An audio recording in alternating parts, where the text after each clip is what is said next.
Rien de tel qu'un derby bruxellois pour débuter les festivités en division d'honneur. D'un côté le Léo, champion en titre renforcé de Maxime Plainevaux et de Tom Bone. De l'autre les Woluwéens de Loré qui affiche un effectif quasiment semblable à l'an dernier et semble prêt à jouer une nouvelle fois les troubles fêtes dans la course au play-off. Loré débute d'ailleurs la rencontre de la meilleure des manières. Tommy Doméné se rappelle au bon souvenir des supporters en inscrivant le 0-1 sur PC. Les hommes de Steve Crowells marchent véritablement sur l'eau dans ce premier quart d'heure. Le Léo est trop laxiste dans son cercle. Sidler est à la reprise de ce centre ras de terre superbement sauvé sur la ligne.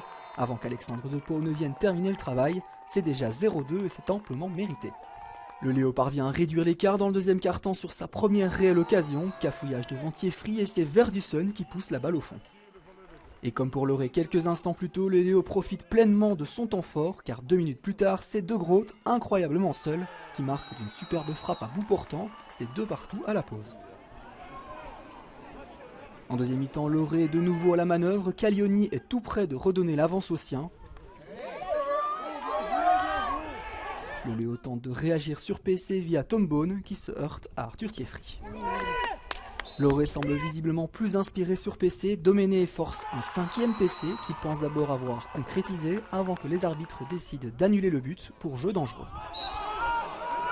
À la 59e, Plainevaux tente un tir soudain en tête de cercle mais sa frappe passe à côté. Le Léo insiste, 1 minute plus tard sur PC, Bone expédie la balle sur le poteau. La rencontre est très tendue, on sent à ce moment-là que le match peut basculer d'un côté comme de l'autre. À 5 minutes du terme, Masson sert parfaitement d'une canne qui a juste né d'un superbe lob de 3. Depuis les 4 ans, moi, où je suis revenu à Loré, ça fait 4 victoires d'affilée.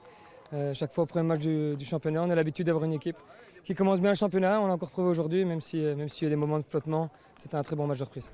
Loré aurait même pu tuer tout suspense en fin de partie, mais Simard place à côté. Qu'importe, les hommes de Steve Crowell s'offrent le scalp du champion en titre et frappent un grand coup dans cette division d'honneur.